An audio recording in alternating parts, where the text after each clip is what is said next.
Geoff, welcome to the show. Hey, great to be here, Greg. I'm going to ask you a bit of a different sort of question to start. I've never done this one before. Oh, shit, the pressure's on. Yeah, the pressure is on. Okay, the number one book or the most printed book ever written is the Bible. Bible is made up of a subset of books. If you were to characterise the plight of Australia right now in terms of the economy, entrepreneurism, business as in general, Australian spirit, hope, future, country's leadership. So it's a bit here in this first question. Which book should we think of? Is it Exodus? Is it Revelations? Is it Genesis?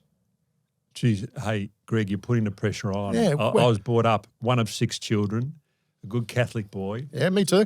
I didn't, I'm a Catholic boy, but I don't always follow that way. And I didn't pay that much attention when I used to go to Mass. But where are we going? Where are we headed? It's like, to me, I'm incredibly frustrated. You know, we've got a beautiful land that we live in. Yep. And where I feel as though, you know, from our leaders, we're being driven over the cliff. Okay. It is. In what sense? Well, the real focus. You know, I mean, how does everyone in Australia prosper besides having beautiful weather, having a beautiful environment? Yeah. But we inherited that. 100%. Yep. But we need to, we really need to significantly increase our productivity. Yep. Because everyone talks about the inequity between, you know, the older people and the younger people. Yep.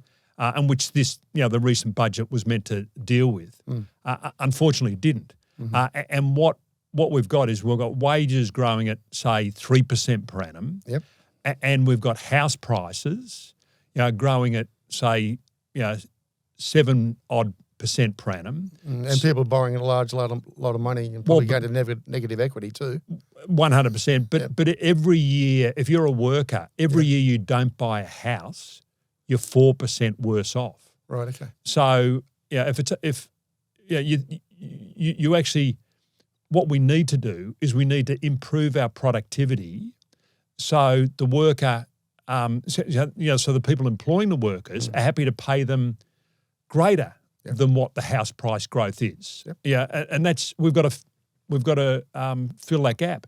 And what you've seen with the government taxing, increasing the tax on businesses with the new capital gains tax that's now been legislated, that is anti-productivity.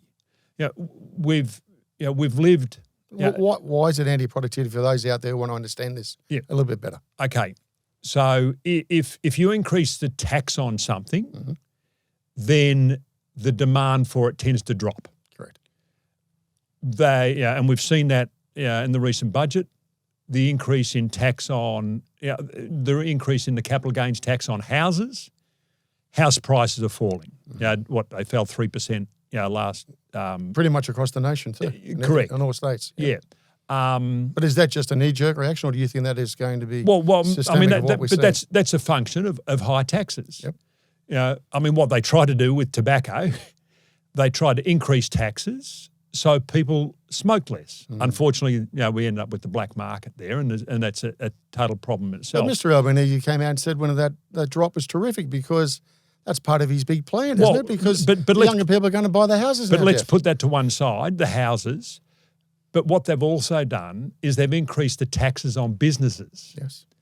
So what does that mean? That means less money gets invested in those businesses. How do you increase productivity? You actually need that long-term patient capital to increase, to go into those businesses to allow them to invest in, working capital, in various assets, machinery, et cetera, to increase the productivity of those businesses. And so they've brought in a tax on Australian businesses, which will make them less competitive, and it'll make people that have that capital less likely to commit to those Australian businesses. So they're actually doing the actual reverse. So a young person today, just to give you an example, who's, say, trying to get ahead, wasn't around in our time, it'll take them, and if they're trying to borrow for a deposit, it'll take them an extra 4 years because the tax rate on investment has gone up. Or if they stayed at home at mum and dad's house and invested, and then went and then try to sell their place or move in, they're going to get done with capital gains as part of the whole deal as well, aren't they? Well, because some of the young people are going to be a little bit smarter about it. They're probably going to stay at home and maybe offset if they can do. They're getting caught out. Well, but the problem is if you're trying to get some money together for a deposit, then effectively, if it was, when we were doing it, we have after 20%, we were told to get. But we would get a deposit 4 years quicker than what a young person would today. Yeah, right. And why is because they've increased the tax rate on investing in Australian shares, ETFs, Australian businesses. So to me, it's just a disaster what they're proposing. All they need to do is just carve out all Australian businesses and just increase the capital gains tax. We haven't got a strong view on property. If you want to increase the capital gains tax on property to reduce demand, do that. If you want to get rid of negative gearing on property, do that. But don't destroy the lifeblood of Australia, and that's Australian businesses, and that's what they're doing. To me, it's multifactorial. So if you're a young person, trying to get ahead, I had this 25-year-old, DM'd me, direct messaged me the other day, and has been working since they're 17. Yes. Has set up his own business, and he said, now he's distraught. He said, now the government's going to take effectively half my assets because the tax rate's gone from half your marginal tax rate to effectively 47% in real terms. But when you start a small business, say if you start a small business now, say if I did when I was 18. What do you pay yourself when you start a small business? Well, you pay yourself very, nothing. very little, right? Yeah, but you pay yourself nothing. The sacrifice is enormous, isn't it? Yeah, everything. And say if I put $10,000 in when I was 18, I'm now 68. So 50 years later, indexing that by 3% per annum to get your cost base, it would be $44,000. So that's my cost base. And then whatever my business is worth, I've got to pay 47%. That's right. And that's why all the young people, all the memes have been going around, with a picture of them and Albo or Chalmers. Congratulating him for his 47% effort to help us out. For doing nothing. Yeah. Yeah. So to me, any young Australian that wants to get ahead, and the frustration is so immense because we've spent 20 or 30 years trying to develop an environment where people are funded for taking risk. Correct. We've had the Mike Cannon-Brookses and the Farquhars with Atlassian. We've had Canva. More recently, we've got Firmus. We've got these stories that people can look up to and think, if we do the right thing and do that, we can do really well. Now they're going to lose 47% of it, where in the old days it was the maximum you could pay is 23.5%, which is half your marginal tax rate. Where does this sit compared to the rest of the world, Geoff? Oh, we're the highest in the world. By how much? I think 42 is one of the European which nations. is a socialist state. Yeah, but most of them are the US is 20 and maybe the individual states. And there's New Zealand, Singapore, Hong Kong, I think 0. Yep. And in theory, to me, it's unbelievable that you could have a government that spent all this money a year or so ago, having that economic round table and saying the number one thing we want is increasing in productivity. And Chalmers is talking about capital deepening, so have long-term patient capital. And they bring in a policy that is capital shallowing. In terms of, it is just like it is mind-boggling. Well, what about from the external side of things? I'm offshore.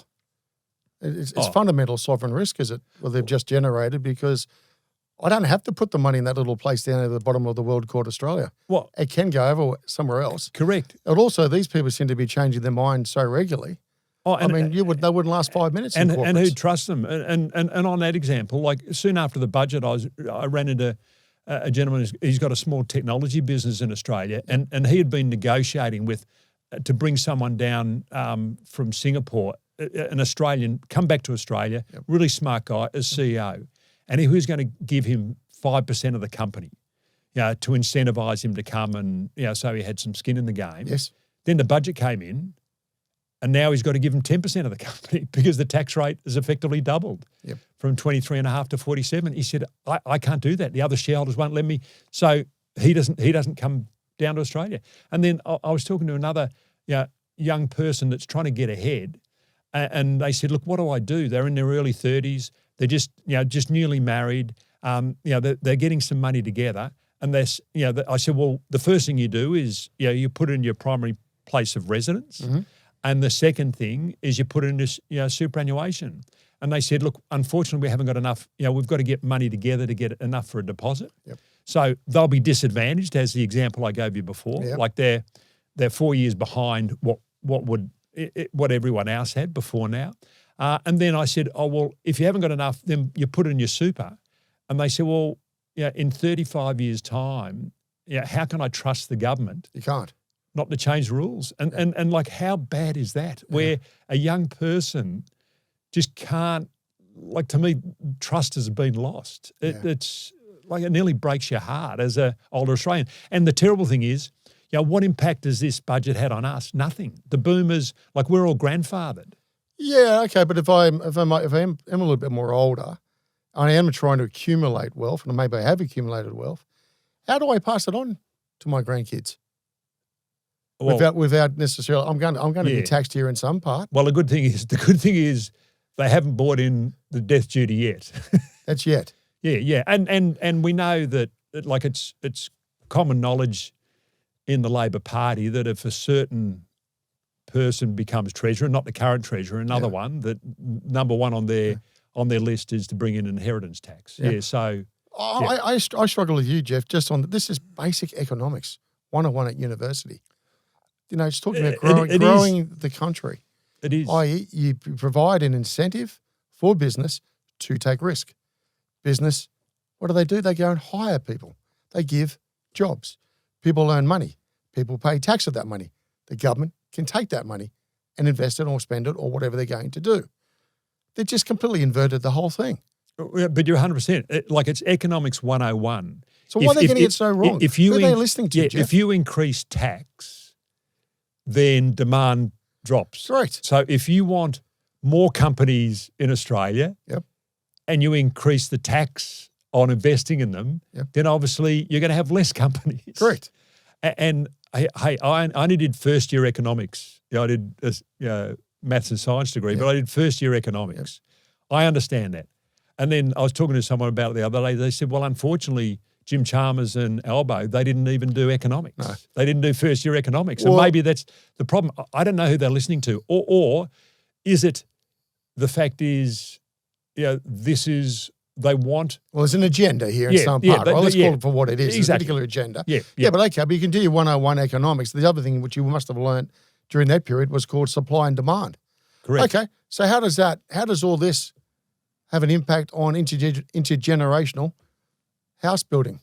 Because at the moment, we're not getting any spike in the amount of houses being built with this government. In fact, I think it went backwards again. Well, and that's the frustrating thing, because they're impacting on confidence. Yep, absolutely. Then why will people put capital at risk? Yeah. So to me, unfortunately they're just doing it all the wrong way. I'm not sure who they're listening to. I know. Yeah, I mean, we had Hawke and Keating back in the old days. Superb. And I know. Paul Keating talked about when he, effectively got in, removed the double taxation, and brought in dividend imputation. Yes. He said it was him fighting Treasury, and to me, unfortunately, you're just getting the, I'm not sure what the people in Treasury think. But you're getting that ideology permeating throughout Australia. And was it a couple of weeks ago, Treasury, when they were questioned about this budget, the current government is talking about, it's intergenerational,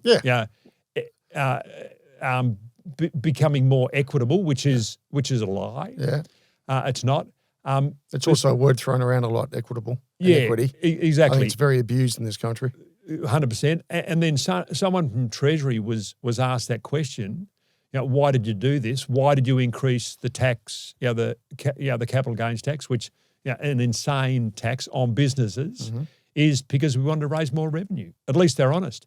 But in terms of how Treasury think, and this is what really worries me, I think another Treasury official was asked, and they said, well, effectively, anyone who has an asset in Australia and the value of that asset goes up, say on an annual basis, and they don't pay tax on that value that the asset goes up by, that's really an interest-free loan from the government.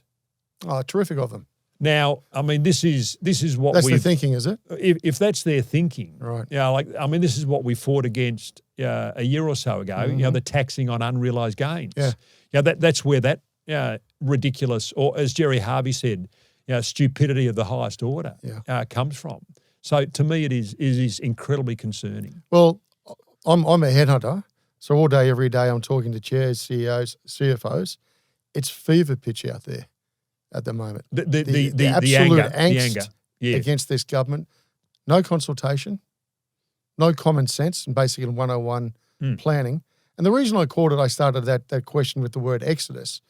There's a second part to this. I'm getting engaged by a number of senior executives contemplating moving businesses offshore, or those young entrepreneurs you talked about are taking a punt, betting themselves against all, what's the percentage? 90% of them fail? 100%. Okay. And they're going to take that risk, borrow money probably from mum and dad or from some other form, friends and family to start with. Yes. Could blow it all, but guess what? They get walloped and they take no income for many years and they hire, or they're actually contemplating, I'm offshore, I'm going to the States, or I will go to other parts in Europe, which are far more appealing in terms of allowing me to take risk, supporting me to take risk. And hopefully if I do take risk and I do work really hard, I get an outcome which I can hopefully enjoy. But at the same time, I've hired a lot of people. I just can't understand the logic behind it. I'm with you. And what, in the last week or so, you've had both Jim Chalmers and Anthony Albanese saying, since it's been gone through the upper and the lower house. Yeah, well, they tried pushing it through too. Which they did the deal with the Greens and got it through. They're saying it'll all quieten down. To me, the fight on this has just begun. And the reason I say that is because you've got incredibly smart people that understand, they're seeing it, firsthand, what it could, the impact it could have on their business. But as people understand the consequences, the unintended consequences, I mean, they're significant. And let me just give you one unintended consequence. Currently we've got about 7.7 million Australians own shares outside their super. And how this new tax works is if you have a portfolio of shares, say you have 5 or 6, say you have 10 individual shares, and what you tend to do with your portfolio, you'll get 3 or 4 do really well. Yep. And the rest of them, probably a couple do really badly, and the rest of them are pretty average. Yep. Now, if you don't make, you can't adjust your real losses against your real profits. So as an individual investor, you're actually better off either investing in forget trusts, but in a company structure, so you can offset your real gains against your real losses. But if you do it in your own name, you can't do that. So you could be, if you had the banks, I think over the last 10 years, and CommBank's been the standout performer, and the other rest have done probably a little bit around inflation or a little bit less than inflation. Yes. Then you'd be paying something like a 100% tax rate on your gain. So effectively, it is a disadvantage now to hold a portfolio of shares. I mean, it's just, it's mind-boggling. isn't it? So you're already saying I'm 4 years behind before I can buy my house in this generation compared to our generation. Yes, and don't buy a portfolio of shares. Well, okay. Well, You've either got to you either buy an ETF or we manage. I was going to say, how do I get ahead? Yeah, well, it's really difficult. It's you don't get ahead. You don't get ahead at the pace that we got ahead at.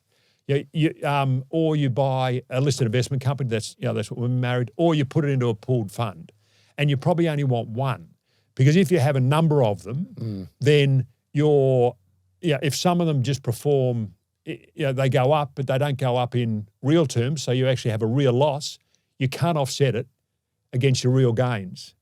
So you're paying a disproportionately high tax. So in theory, all the money goes to a few groups. Yeah. Now, what is that? Is that socialism? Is that communism? Is that Marxism? Yeah, it's all the above, I think. I'm not sure. So effectively, those. Currently we've got about 38% of Australians own shares. 38%. Yeah. In America, and we were back in '99, I think, when Johnny Howard said, we're going to democratise share ownership. Yep. I think we got to 41%. Okay. But over the last X amount of years, the government hasn't been encouraging people to invest. They've been doing things that are actually not good for listed companies. They changed franking a few years ago. Yeah, which you fought pretty long and hard about. Well, that was back in 18, 19. They did another little twist, which is negative for listed companies. Yeah. So effectively we've gone, say, from 41% to 38%. Yep. In America, over those same 20 years, America's gone from 52% share ownership of individuals to 62%. Because they believe in the capitalist system. Yep. They believe in long-term capital, patient. In the UK, they've gone from 30% to 18%, and that's where we're heading. Yeah, and we'll look at the disaster of the UK. And we are heading in the same, exactly the same direction. So if someone put that up in front of you and said, "This is where we're going," why are we pursuing it? Like you got to ask the government, and that's why so obvious to everyone. It's so obvious, and that's why everyone's got to fight hard, and everyone has to. So how are we going to fight hard, Geoff? How do you go about it? Yeah, well, I mean, we've got a strategy. What's yours? We'll be, for the next 2 years, we'll be fighting on this. And this is the group? As in Wilson Asset Management. Yeah, Okay. like we manage $6 billion for 130,000 odd investors. Yep. Our real focus is to make a difference for them. And that was back, sort of 28, 29 years ago. So this are the retail investors? Yeah. Mums and dads? Mums and dads. And that was to make a difference in terms of investing, in terms of performing. Yep. And then as we've got bigger, we've been able to stand up for what we think is right. And we try to be bipartisan. Mm-hmm. The only thing is, over the last probably decade, most of the things we've stood up for has been against Labor. Mm-hmm. Back in, as you mentioned earlier, 2018, 2019, the illogical Bill Shorten. And Bowen. Well, and Chris Bowen, in terms of what they wanted to do with the election. Yeah, what do they wanted to do with franking credits? Yeah. When the coalition were in there, we stood up against them. They wanted to do, after COVID, virtual AGMs. So good for directors, but not good for the man in the street. Who effectively, we've got no problem with virtual AGMs, but not purely virtual. You've got to have a physical location, and we railed against the coalition there, and then we sort of fought against the insanity of taxing unrealised gains in super, and we'll fight against this insanity in terms of taxing Australian businesses in terms of the capital gains. Now we've started with a petition. And how's that going? Yeah, I think we're up to about 14,000 people have signed it. Mm-hmm. But what we'll do is, we end up doing a lot of research off the back of it. Yep. We did it, with the tax on unrealised gains. We did about 150 pages of detailed research. We've actually I've got it here today. We've got a submission we're putting into the Productivity Commission. Great. To me, the bizarre thing is, it closes tomorrow. The bizarre thing is, the government is increasing the tax on capital to discourage capital to take risks. Yep. And at the same time, they're asking the Productivity Commission, how do we make Australia more productive? Yeah. Like, it's just... left hand doesn't know right hand, and quite frankly, there's a fundamental lack of economic understanding within the government. That's Can what we it just appears call like. it out for it? If they seriously are. It's either a lack of well, to me, Or is it just an idealized ideology? I think it's an ideology. The tough thing is I think we're giving them too much credit to think that they don't understand. You know, the unintended consequences, I believe they do understand, and they don't really care, and which is the concerning thing. Then, so what's the agenda for them? Well, as Phil Lowe said the other day, it's redistribution. Which is? Well, take from the people that have made the money and give to the people that aren't making the money. And we become reliable on the state. Yeah, exactly. That's what it appears like. But in terms of what we're doing, we've got, we'll do detailed research over the next period. We'll one of the, and the reason why the petition's important is because we actually collect the postcodes and then we can work out who's going to vote which way.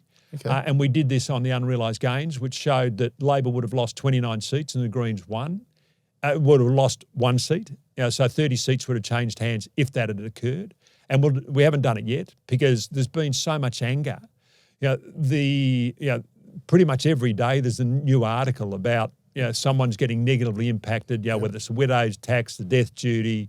Little companies that are going to get negatively impacted. So there's been so much noise. So really, a lot of the work that we've got ready to do, we did a 50-page document that we're ready to publish, and we're going to publish it 2 days before the budget. We thought we'll just see how because of all the talk then that companies were going to be involved. We thought let's just see, what the noise level is after. And the noise level is very strong. And we've got to keep the noise level up. And as more people understand, and that's why it's great letting me communicate with you today. I commend you for standing up and saying what should be said. And it is a democracy at the end of the day. Well, I think one of the problems is, so who else can stand up? Correct. A lot of the public companies, they're owned. Now, I'm going to ask you about that. You're impressed or unimpressed? Because I think Australian leadership from corporate Australia is disappointing. Missing in action. It is missing in action. It may not necessarily have to be the CEO has to say this, but I'm sure a number of chairs can certainly stand up in that role as chair, in a bigger role over and above just the company's focus, the country's focus. I think a lot of people have I'm sure you're getting phone calls all the time, aren't you? Correct. Discreetly. So am I. Yes. But why are they saying it? And a lot of people are standing up where they can. Are they? Well, are they? Or they're right behind you, a long way behind, or what are they doing? No, I think they are. We're talking a major turning point in our country here. Yeah, I know. Let's not underscore it. No, it is serious, Geoff. No, and totally agree. All right, totally agree. So, if I was, I'm 68 and you're, well, I don't know, you're you're not as old as you yet, okay? But I'm learning on the run. But if we're 40. And we had a whole. Well, I'll be contemplating. I know 40-year-olds are contemplating the future to stay here or not. And I know some have left already. Absolutely. And also the fantastic Australian expats sitting out there who aren't going to come back at the moment. No, who made it very clear it's not worth my time. It's too difficult. It's sad. Even if we did give this government, let's run a hypothetical. Yes. Just say we gave the government the money. What are they going to do with it? I don't think they're good enough to manage it. Well, no, you're a fund manager. Yeah. Well, we haven't. Unfortunately, they haven't delivered. What have they done? Well, it is right. I mean, we invest in companies, and when we invest in companies, we're trying to buy undervalued growth companies. When we can see a catalyst that will change the valuation. That's how we invest. One of the and we rate a company. One of the top things we rate is management, because as in theory, as people give us money to manage on their behalf. That's right. They work out whether they believe I or the other 21 fund managers we've got back in the office can deliver for them. Correct. If I buy shares in a company, say I'm buying shares in your company, you're going to pull apart the executives and making the calls, right? Yeah. I'm trusting you to deliver for me. Correct. It's the CEO. I know Warren Buffett believes it's the business, it's the motor around the business. Now, if you can take a 20 or 30-year view, he's right. But if you take a 10 to 20-year view, you're backing the CEO of the company. So to me, would I give money to the current CEO of Australia or the Prime Minister or the Treasurer as the finance director? I wouldn't give them a cent. Yeah, okay. So I caught it initially, one part was the book, The Exodus, and that was because I was getting so much, I guess, in-mail regarding from the entrepreneurs and from senior corporates thinking, what are we going to do? The second part, I guess I gave the heading earlier, was revelations. What's been the revelation of what you've seen in terms of competence from the leadership? I think you just said you're just going to give them 0. Yeah. What else is in that team? That's the one part. That's the federal government. Where's the opposition? The debate's pretty poor. I know, but one of the tough things, I know people beat up on the opposition. One of the tough things is when you've got so few people in Parliament, it's hard to get Why don't you do something different? Maybe march down the street. Yeah, maybe stand up and do something different. I mean, I've seen them try. Yeah, well, they're not trying good enough, are they? Yeah, I see them try. The frustrating thing for them is that to an extent, because we've been standing up against this, we're getting there's a lot of interest. Well, hence we're having this conversation. And I know that I see them trying. But the media, they've got to try harder. And the media and the media. Have you seen the level of questioning done by the media? Well, I mean, the media's. You've only got to ask the Prime Minister or the Treasurer the same thing 3 times, and they fall apart. I know. But no one in the media seems to have the ability to stick to the actual level of line of questioning. I know, and they're not hold them accountable. They're not drilling down enough in terms of increasing the tax on businesses. Unfortunately, it's too easy for the Prime Minister and the Treasurer and any other of the Labor politicians to gaslight the bulk of Australia. But I didn't answer one of your earlier questions, and that's where's the rest of corporate Australia? First of all, where are the big banks? Unfortunately, I think the banks dodged the bullet in the budget, and that's the bank tax. Okay. So they've got to keep their head down. So they're not going to say anything? Yeah, where are all the other big, the big sort of the top 20 Australian companies? Yeah. Unfortunately, they're owned by the industry funds and the unions. They're the big shareholders. Mm-hmm. So if they come out and sort of rail strongly against the government, the super funds are going to get all upset, aren't they? Well, exactly. So they're conflicted. So it's really hard to get a really good debate. All right. Where's the 600 underneath that then? Yeah, what we need is the grassroots. Yeah, and I think that's happening. Okay. Yeah, and I think as more people understand the unintended consequences from this insane legislation, the increasing of the capital gains tax, you'll get significant changes. So effectively every asset you have that's worth more than $500, if it's a collectible, you've got to get valued by June next year. Terrific. So every small company, there's 2.7 million of them? Yep. Each valuation is $10,000. Everyone that's got property that's capital gains tax has got to get it valued. Any art you've got that's either a collectible or if you've bought it and it's worth you paid more than $10,000 has got to get valued. The people the cost to the Australian economy is going to be billions of dollars in wasted effort.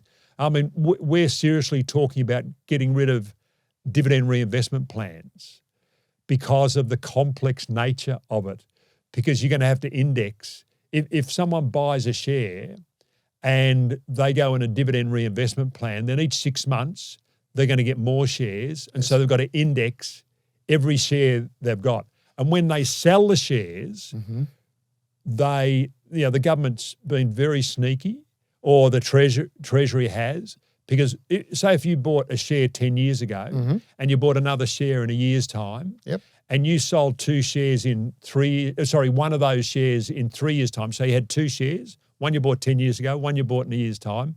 In 3 years' time, you sold one of those shares, you've got the current tax legislation is you can decide which of those cost bases you use, and you'd use the higher cost base. You can't do that anymore. You've got to use the previous cost base, the cost base that you had before the new capital gains tax. So they get rid of all your benefits you lose first. So and all the unintended consequences, like growth becomes a dirty word. Well, that's what we should be. Well, where's the aspiration? I know. You've mentioned the word aspirational. I'm tired of hearing that word, but what do you aspire for? Ambition, ambition and aspiration. They are just, that is, they are destroying. Profit's a dirty word. Creating value, profit, creating wealth. It's a dirty word, and capital is a dirty word. And again, they're gaslighting Australians. They're saying, what we've got to do is we've got to even up. What does that mean? Well, no, they're saying. What does that actually mean? Come on, call it out for what it is, because I'm tired of that language, aren't you? But in theory, they're saying. I've worked my backside off all my life, and so have you. So I'm evening up every day of the week, but I get out of bed at 4 o'clock in the morning or whatever. It's to work. It's the young people. What they've got to say, they're saying the tax on capital and the tax on income should be similar. Now, what they don't realise, hey, let's put that to one side, because we're not even going to argue against whether it makes sense or not. Let me give you what they don't understand. And I tried to explain this really simply. When I presented at the Senate inquiry into this. Yeah, and you're lucky you got the ticket to get in. Well, that's right. I was out. You had to fight like all hell to get in. I know. Gee whiz, fancy having someone who's non-partisan coming in. I know, exactly, because they had all their people on, and I was actually out. And then, the Australian, I think Matt Cranston wrote an article, and then Phil Curry, the same day wrote an article. Yeah, but they got whacked over the knuckles for it. In the Fin Review, and then I got in, but a number of the other people didn't. But I tried to explain it really simply. So if you got someone on a zero, say a 19-year-old, 20-year-old, working at university or after school, trying to make a little bit of money, and they invest. Say they make a little bit of money, and they invest it in a company. Yeah, showing a bit of get up and go. Correct. Yep. And the company makes some money. Then they own the shares for a year. Then they'll have to pay a minimum of 30% tax, even though they might be earning less than $20,000. So they shouldn't, on their income, they pay no tax. Yes. So first of all, capital is going to be taxed more. But say that company makes $100. The company that they invest in made the $100, and they pay $30 tax.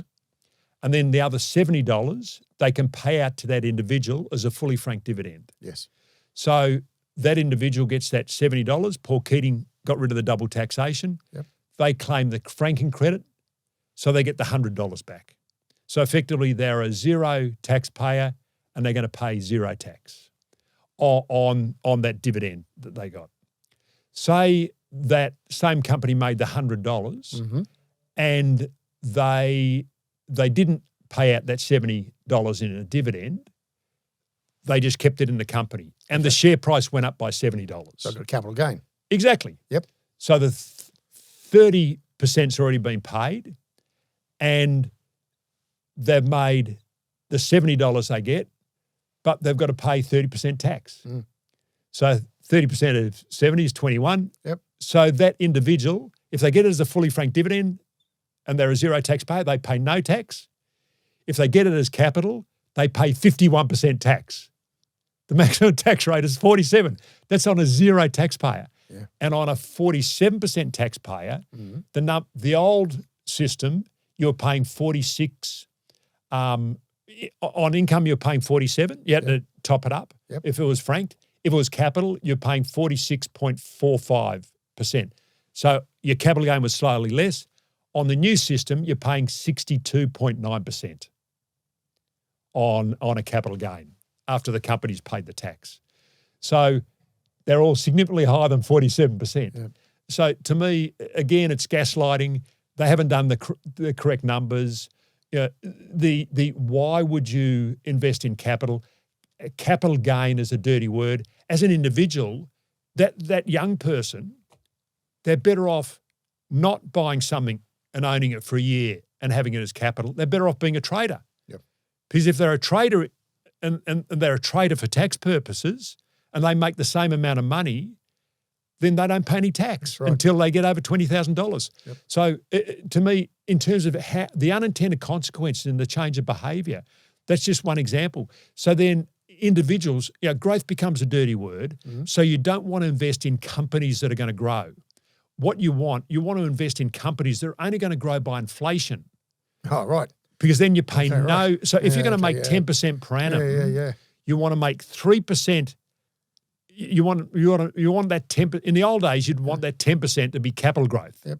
Now you want that 10% to be 3% of capital growth and 7% of fully franked income. That's what you want. Mm. So effectively, all the money, if you are going to invest in the stock market, don't invest in growth companies. Don't invest in small Australian growth companies. Don't invest in mining companies.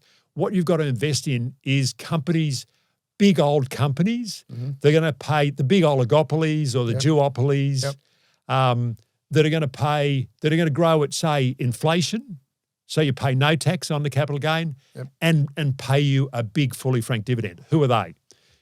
All the money will go from, it'll go to all the blue chips, etc. Yeah, all the blue chips. Yeah, it'll be the oil and gas, oil and gas companies. All the mining organisations they don't like anyway. BHP, Rio, it's the four banks. Yep. It's the REITs. Yep. That's all the money will go. If you're going to invest in the stock market, invest up there. So how does that help? How does that help Australia? How does that help growth in Australia? Like, to me, it's just so basic, as you said, economics 101, and so illogical what they're doing. Yeah, but if I flip that the other way and we look at the US stock market, what dominates is tech.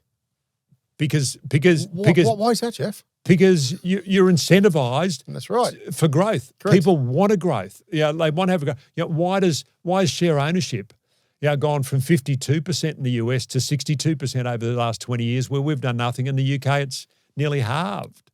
It's like that's what we should have. So we've got so ramifications, and if we look at the listed side of things, yes, very concerning.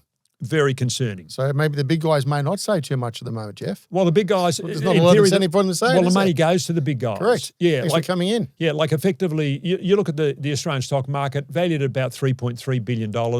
Yep. The top. Yeah, but dominated by what? Correct. No, but the top 10, it'll be more concentrated on the top 10, the top 20. You've got 1.1 billion there.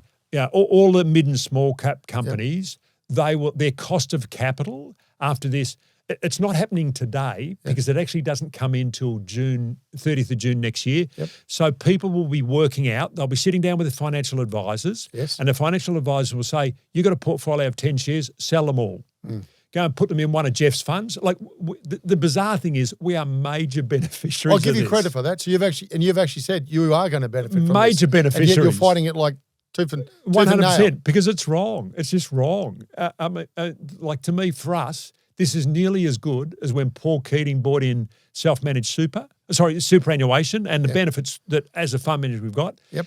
Jim Chalmers bringing in this, we are going to be major beneficiaries. All our funds, we've got 9 listed investment companies, and they yield between, if we're giving someone 10 to 12% per annum, they're getting most of it in terms of income. And that's exactly what people want. They don't want capital growth. So all our funds, they're all WAM capital, WAM leaders. They're yielding between 5% and 8%, and significantly franked. So we're right in the perfect position for that. But unfortunately, as people sit down with their financial planners over the next 12 months, they're going to learn all these things, and their financial planners are going to say, look, sell all your shares because you can't offset the real losses against your real profits. So your average tax rate, people have done some numbers and they've back tested the last 10 to 20 years. Your average tax rate will probably be 60 or 70%. Is that right? If you're investing in a portfolio of shares. So sell them all, go into an ETF or go into a listed investment company or go into a pooled structure or create a company and put them all in that company. So, and what does it do? All that money that was invested in, the risk capital that was prepared to back those small growth companies, that evaporates. It's gone. It's gone. I mean, the money does go into super, but the super funds aren't invested in that angle. Only the self-managed guys. Yeah. But what it'll do, it'll just, the cost of capital for those companies goes up significantly. Yep. So in terms of their ability to grow declines, Yep. their ability to employ additional people declines, their ability to pay tax declines, and what they'll eventually do is get taken over by the big big overseas groups, because they'll become incredibly cheap. Yep. They're already cheap, Yeah. but they'll become cheaper. And we've gone from, I think when I started in the market, we might have had 2.5 to close to 3,000 listed companies. I think we're down to 1,800. Yeah, and that'll keep declining. Correct. Yeah. Well, that's the other big point. What's the future of the ASX? Difficult, and no one's really come out and talked about that. Well, I know. Unfortunately, I mean, we tried. Well, hold on. No, think about it. We haven't got onto your world, which is AI. Yes. No. So exactly. the whole stockbroking world, it's going to be on its head very shortly. Yeah. So if I'm a major player in the stockbroking world in the US and I've got AI, and we've got this ASX who can't raise capital, support up and growing companies, we're going to want my money offshore. Yeah. ASX could be in a real world of pain here. A real world of pain. And what a lot of people didn't see, and this is unfortunately, this is the current government did it. They did it about 3 years ago. They brought in a bit of legislation. They snuck it in. It was just a paragraph, which means, and now the playing field between being unlisted and listed is not level anymore. Yep. It's actually a disadvantage if you're listed on the ASX. Now, I would say if most of the chairmen, the CEOs, or the finance directors that are listening to this podcast don't know this, because no one paid that much attention. It was when the government, they were incredibly sneaky. And to me, this is why it's been happening. Treasury's been doing this for a while. I know it's now in everyone's face because they've done it so clearly in the budget. But 3 years ago, they brought in some legislation, which means, and it was to do when they were focusing on stopping companies from paying out their franking through buybacks. Okay, right, yep. Yeah, that was the legislation they're trying to stop. And we fought hard against it. Unfortunately, we had some victories there. What we didn't succeed in is a little sneaky paragraph they put in, which I think very few people paid attention to, which means if you're a listed company and you do a buyback, you either do an on-market or an off-market buyback, and if you have retained earnings, which most companies that do buybacks have retained earnings, then you will lose your franking on a per share basis. If you're unlisted and you do exactly the same thing, you don't lose your franking. Is that right? Like example is, say if a company had $1 of franking and bought back half the company, then your franking on a per share basis would go from $1 to $2. Yes. If you're unlisted, that's what happens. If you're listed, it stays at $1. Wow. So there is no incentive for a company that thinks they'll ever do a buyback and makes money to list on the stock exchange. It's a disadvantage. Yeah, to me, and so I'm pretty happy that I'm in the latter part of my life, and my dad made it to 87, so I think I'll go early 90s, and I was planning on retiring when I was 80 in 12 years' time, but when we set up these companies that sort of that give money back and which I'll come to in a second. Future Gen, one of them is supports mental health in Australia, and all the mental health professionals said to me, "Don't retire." So that's my current strategy. Why are you doing the fight? Why do you want to do the fight? Because you're putting yourself out there. What's the DNA behind it all? I was very fortunate. I've been incredibly fortunate in life. I think I was one of 6 children. My father was a doctor, mother was a nurse. To me, it's very important to stand up for what you believe in and to give back if you can. And to me, I'm in a very unique position. I don't have any vested interests telling me what to do. Yep. So I can stand up and be incredibly honest. Yeah, so this approach is what's good for Australia. Well, good Australian citizens. what I think, what I think is fair and equitable, and that's why we railed against Bill Shorten and Chris Bowen in 2018, 2019. It was illogical, Absolutely, and it was unfair, and we were standing up for what we believed was right, and whether it was the tax on unrealised gains, whether it was the virtual AGMs, or whether it's this, like to me, it's you've got to stand up for what you believe in. So you talked about the ASX listed companies. The country's carried by SMEs, like every country in the world is. 100%. That's the mums and dads sitting there on the corner there with a small business hiring between 4 to 8 people, maybe a little bit more, maybe a little bit less. 2.7 million in Australia. They are the lifeblood of Australia. So they're not on the share market, but they've just been absolutely walloped in terms of that risk, that approach. What are they going to do? Like, what's the big ramifications if you look at the pie of all this money, effort? You talked about, we haven't talked about the investment in technology. Well, who's going to do that now, et cetera, as we try to take on the world and be a little bit smarter about things. What do you see as the big ramification, Geoff? Well, to me, first of all, what everyone's focused on is getting the highest valuation possible for June next year. So to me, and that's why this is, the budget is so unfair, because anyone who's got an established business is getting a free kick. Anyone who's got negative gearing properties is getting a free kick in terms of relative to the younger people, the people coming through. The ones they're supposed to be helping. Correct. Right. 100%. Yeah, to me, it is just, it is ludicrous. So in theory, all those small businesses, unfortunately, they've all got to spend money because they've got to get a valuation for their business.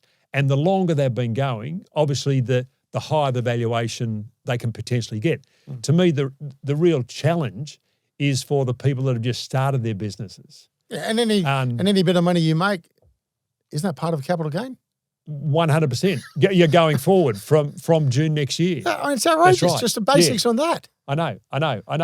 To me, it'll be interesting to see whether people just sort of give up. As you said, the toughest thing is, 90% of startups or new companies, whether small companies don't survive a couple of years. So and those that do survive have still got to deal with a truckload of corporate or governance or red tape or everything else that you do, complex state laws, different payroll taxes, and all sorts of things we got to get through, a myriad. It's pretty difficult out there. I know. And over the top of that, guess what? After you do that, after you work every hour God's given you, you've got to come home and say, one day I'm going to sell this business.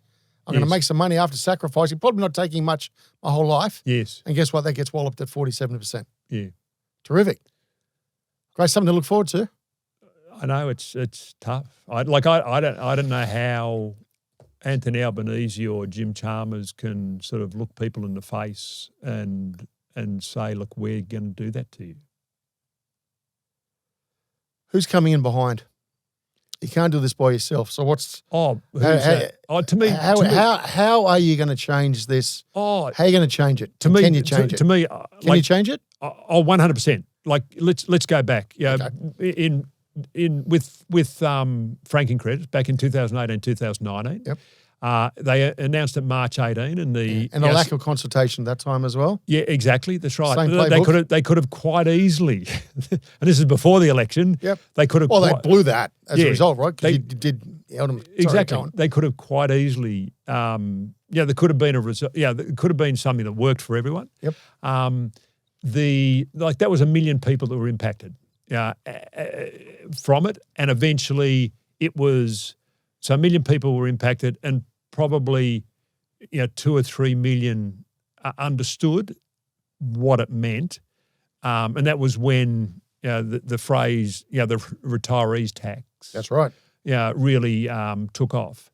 With taxing unrealised gains, I would, if we were talking about that when that was going on, and that's in superannuation, I would have said it was 100 to 1 shot for us. for the people that were fighting against it to succeed. And that was a lot of that was a result of a really high quality journalist for the Australian, Matthew Cranston, who came back from the US, in April. Yep. And he had seen it in the US. Yes. With the Democrats, and he said, I'm really going to give this a run. I think he had 25 front pages of the Australian. And I would say, him and with the various other people, he nearly single-handedly, and like I would talk to him, consistently, really elevated, the insanity or the stupidity of the highest order of that. In terms, but there was only 80,000 people were initially impacted, but obviously with inflation, everyone would eventually be impacted. That's with right. this, you've got 7.7 million people that own shares. They're all impacted outside their super. You've got 2.7 million small businesses. They're all impacted. You've got, I'm not sure how many people own a house that they have to get valued for capital gains tax purposes. So, you've probably got half the Australian population are going to get negatively impacted by this. And as they get closer to June next year, the visibility, will increase. There will be, back in 2018, 2019, there was an association that was put together that was a group of, various, the Australian Shareholders Association, Self-Managed Super Fund, they teamed together. I think there was about 10 or 12 of them, and fought it. Yep. That is in the process of being assembled again, a new group. And there are various other things. To me, the anger in the community, it's palatable, right? it is. I've not spoken to a person, whether it's from a 25-year-old, a 30-year-old, a 44-year-old who's just sort of got ahead, got a couple of kids, and thought they'd buy their first investment property, or someone who's investing in ETFs. To me, the unintended consequences are so significant here that I'm pretty convinced Labor will lose the next election unless all they've got to do is cut out Australian businesses, listed shares in Australian businesses from the capital gains tax. Well, at the end of the day, government is there to serve the people, not the other way around. Yeah, no, which seems to be fair point at the moment. I think at the moment, so they've been voted in. This was never part of their election campaign or anything they've mentioned. No. So they've misled us on that. Yes. Okay, so they're paid to do the right thing by us. Yes. All right, they've gone about it maybe in an underhanded way, without a doubt. Yes. No consultation, and you get your chance to say your views and express your clear arguments in the Senate. Yes. What was the atmosphere? What did you think of the actual willingness to engage and actually listen to the other side of a non-ideological debate? Yes. Well, as you be aware, it was pushed through, and it was 2 days, wasn't it? Yeah, and it really was a set-up job. It was a snow job. They got the people they wanted to. There's a lot of people they should have had there that didn't present. Well, when I presented, and probably I should have started with, you try to be polite, but I probably should have started with, look, as far as I'm concerned, the increase in the tax on Australian businesses, whether it's listed shares or Australian business, is economic vandalism. Maybe that's how I should have started, but I was more polite. But to me, the interesting thing was, the two Liberal senators. I think I don't know. There was 8 or 9 on a panel. The 2 Liberal senators asked me some questions. The Green Senator Nick McKim asked me some questions, and all the Labor senators. When I looked at them, not one of them asked me the questions, and a number of them were texting or looking at their phones. So, they knew it was a foregone conclusion. They knew it was a snow job. They had no interest. That's the Australian government system. It's frightening. It's embarrassing. Yeah, highly embarrassing. Yeah, highly embarrassing. Thanks for watching the No Limitations podcast, brought to you by Blenheim Partners, board and executive search firm. As a trusted advisor, we work with Australian listed groups, multinational corporations, large private companies, and social impact organisations on their most critical people choices to drive change, prepare for growth, and outperform their peers. To learn more about Blenheim Partners and executive search, visit our website, blenheimpartners.com. And now, back to the show. But So what's it going to take for a government to listen then, if that's the case? To me, what it'll take for the government to listen is effectively them understanding that they're going to lose seats. Because when people all of a sudden are going to lose their jobs, it's people probably ringing up their local member and telling them that they want Australian businesses and shares carved out. Or writing letters, probably calling them is better, and putting pressure, particularly starting on the marginal seats, because everyone does what's in their own best interest. Of course they do. And if you think you're going to lose your job, then all of a sudden you'll put a bit more pressure on the on the rest of the politicians in your party. And to me, when we'll publish our research at some point in time to show how many seats Labor will lose.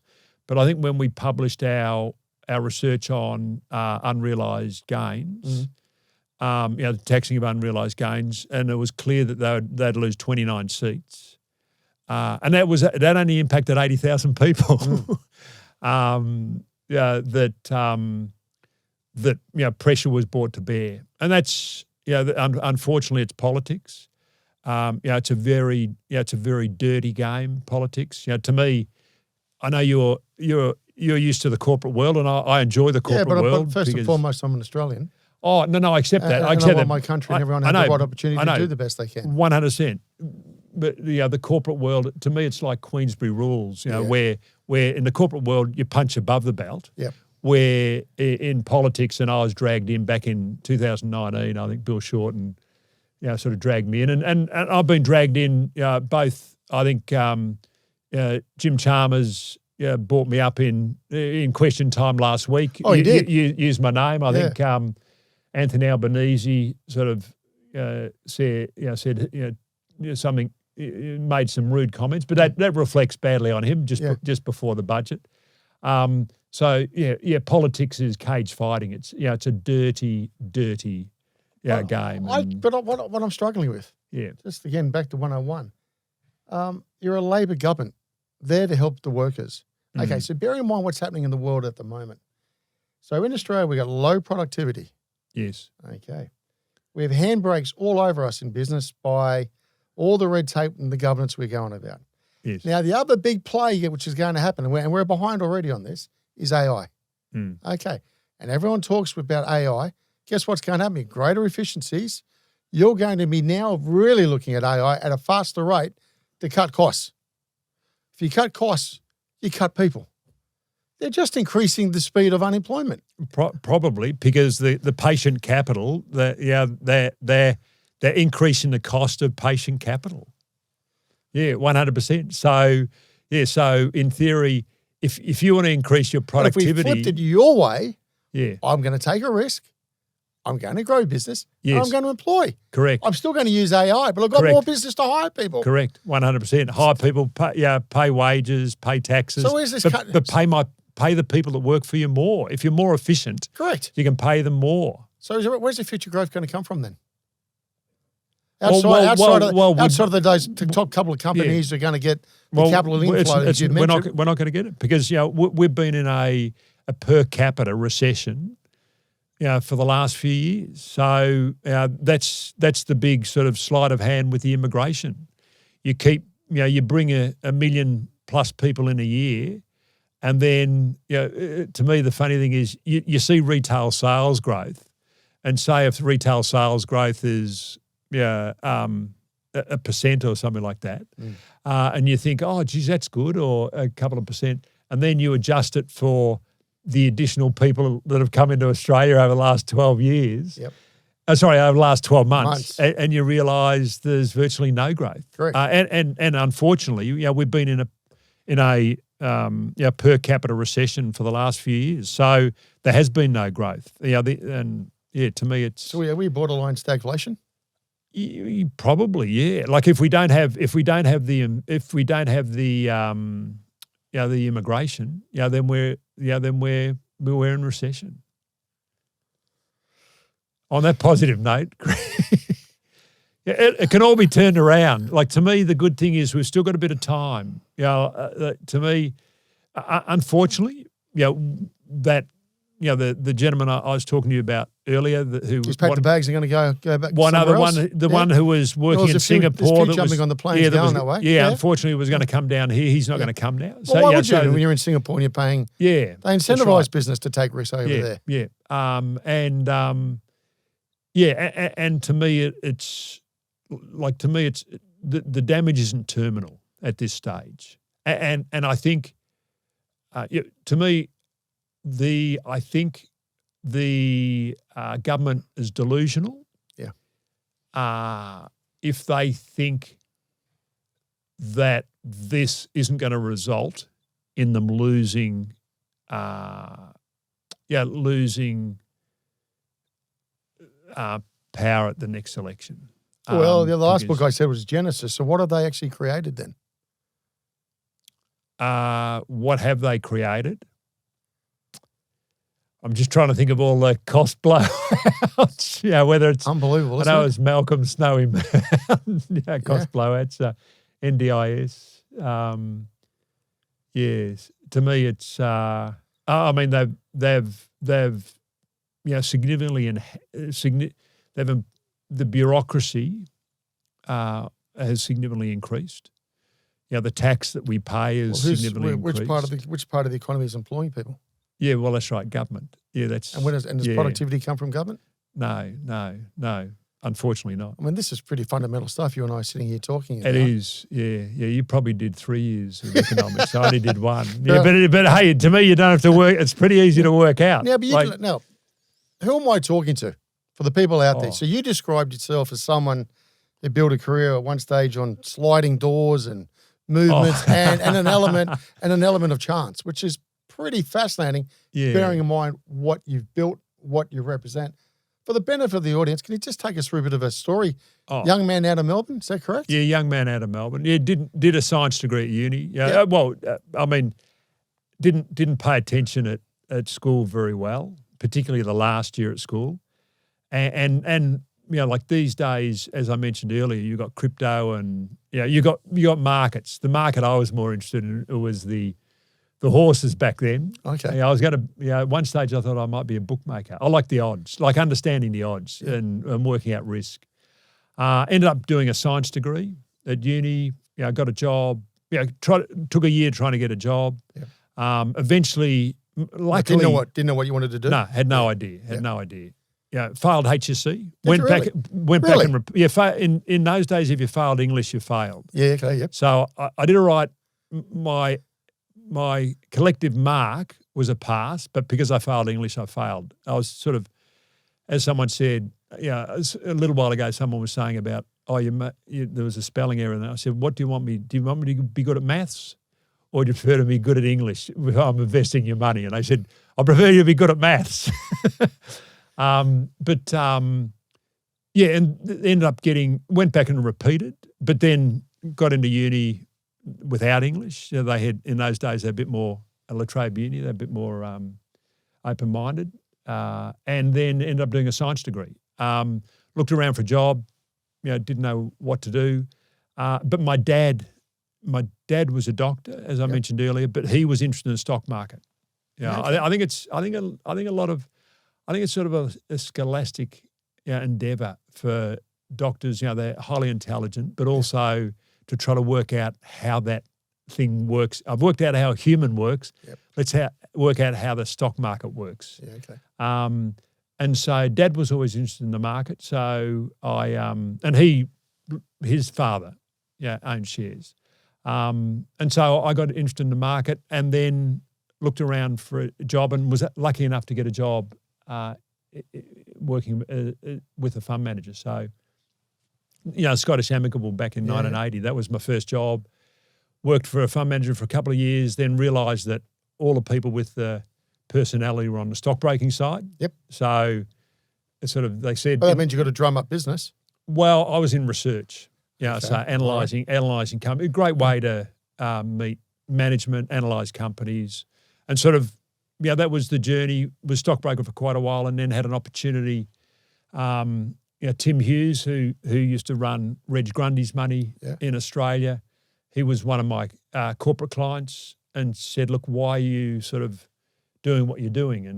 And I sort of said, "Hey, look, it's the fur-lined mousetrap. It's killing me, but it's paying me really well." And then I had a 4-year-old daughter, and in those days we get to work at sort of 6:37. That's right. And I wasn't having breakfast with my wife and daughter, and thought something's wrong. I need a bit of balance. And Tim said, "Hey, look, I'll give you 10 million of Reg's money, and if you want to, what would you like to do?" And I said, "I'd like to manage a pool of capital." And the early days, the plan was sort of to get to 20 million.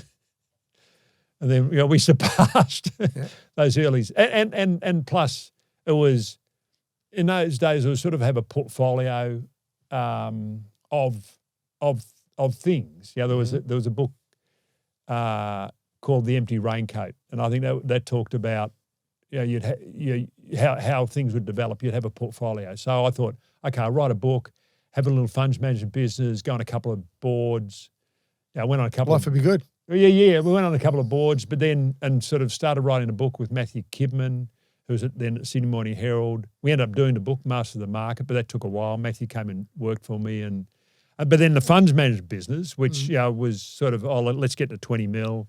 End up, we got a bit further than that, and then all of a sudden we're 300 mil, and then we started raising money with the listed investment companies, which are great. To me, it's the thinking person's ETF. If you know nothing about the market, buy an ETF. If you want to do a bit of research and work out what NTA is, and if you buy things at a discount or sell them at a premium, that's a listed investment company. And then went into that, and then, now like But you spent time in the States there once. When I was stockbroking, the UK and New York. I was in New York 87 for the crash. So what did you learn from all that? Surely that must have had some impact on you, just watching and observing the markets, watching behaviour, value creation, value destruction. Well, which we're talking about today. 100%. I mean, what I learned is, as an investor, that you've got to work against your emotions. So in theory, you've got to shut down your emotions. So it's tough. Like a lot of people, they say, are good investors might be a little bit on the spectrum because they can shut down their emotions. Because you've got to be buying when everyone's selling and everyone's scared, and you've got to be selling when everyone's buying and everyone's happy. So, you learn that. It's a lot of self-belief. Well, to work against your emotions, but what I really learned is that, and when I was younger, I thought market timing, like at the moment, the market's had a good run, so you'd be a net seller. Yep. But when the market's falling, you'd be a net buyer.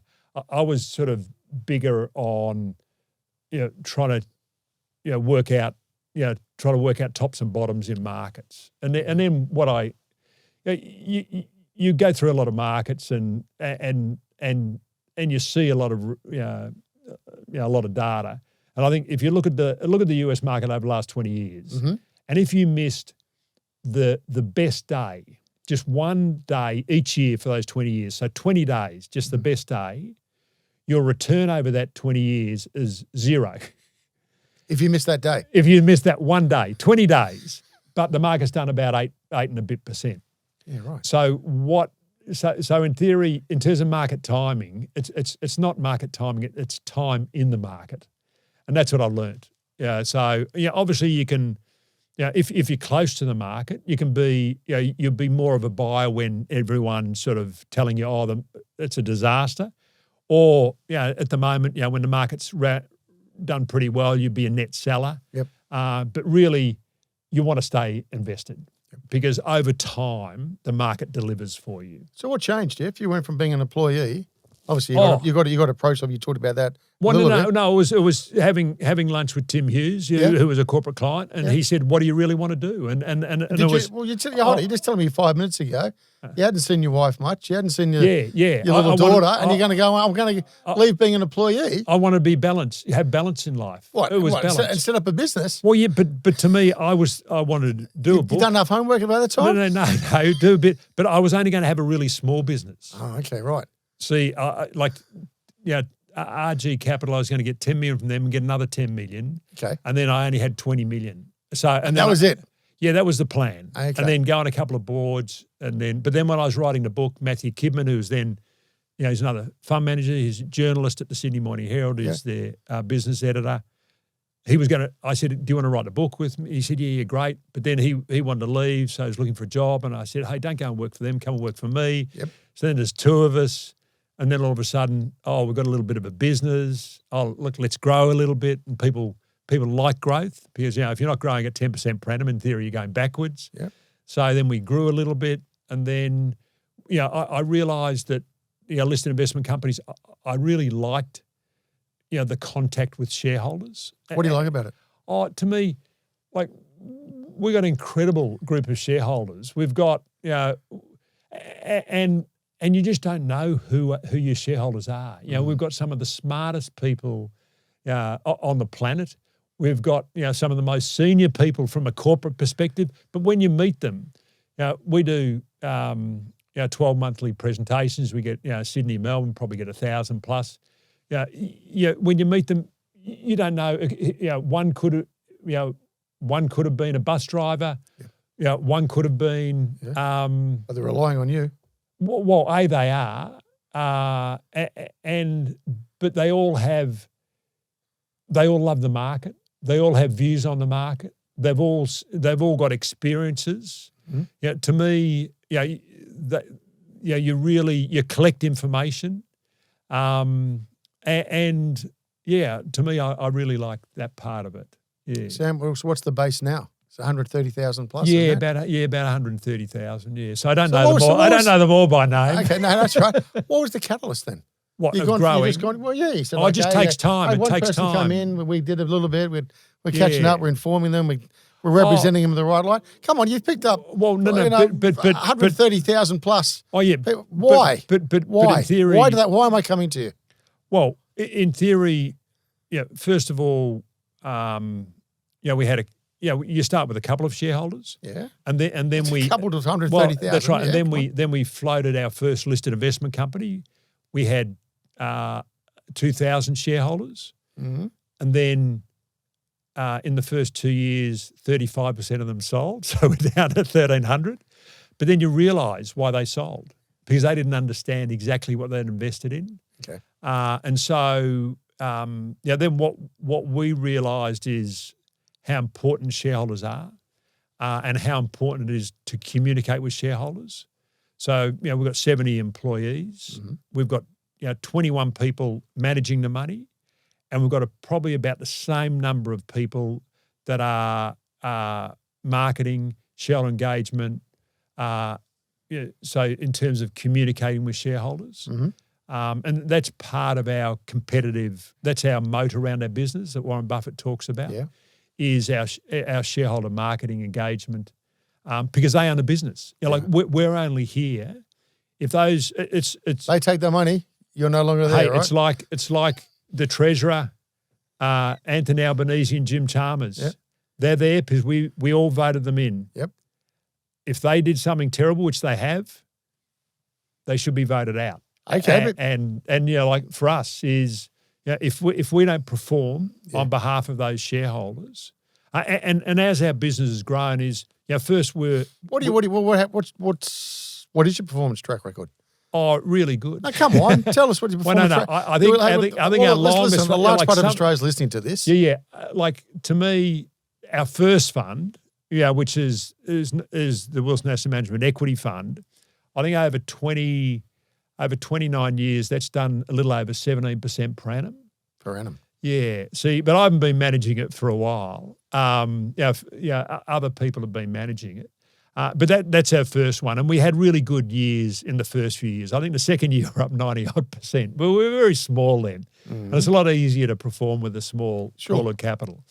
And then like we've got all different funds. We've got a WAM Global, we've got WAM Microcap, we've got so to me, what they need to do is add value. But you said I wanted to bring on this one. You've said publicly that roughly 60% of your investments lose money. Yeah, that's why. This is the racing analogy bit. Which horse are you going to back, and are you going to spread the bet, or what are you going to be doing each way? So what are you doing? This is why, this insane capital gains tax is going to destroy investors investing in the market, because I remember seeing some research a number of years ago that showed a US fund manager and how I think they said they lost money on 45% of their investments, and they still outperformed. And I think they outperformed by a couple of percent per annum. And for the Wilson Asset Management Equity Fund, we've probably outperformed by, it could be 6 or 7%, it could be more per annum over that sort of 28, 29 years. And that's with getting 60% wrong. Because I remember after we saw that gentleman do that, we thought, we're going to go back and look at our track record. Yep. And we thought, wow, that's incredible. But the 40% you get right, you make a multiple on it. And sort of like Warren Buffett talks about, that he's only made 6 good investments in his life or something like that. And we were talking about the banks. Say if you invested in all the top 4 banks, you would have been better off if you'd put all your money in CommBank. You would have done significantly better than the others. So to me, it's what do you learn is when you make a mistake, you got to admit it and cut your losses. And internally, we usually when we make a mistake and we've invested and lost it, we apologise to the other people in the investment team. But it's very important. You've got to be humble in the investment game. You can't be arrogant, because the market will humble you, because no one knows. No one knows the top of the market. No one knows the bottom.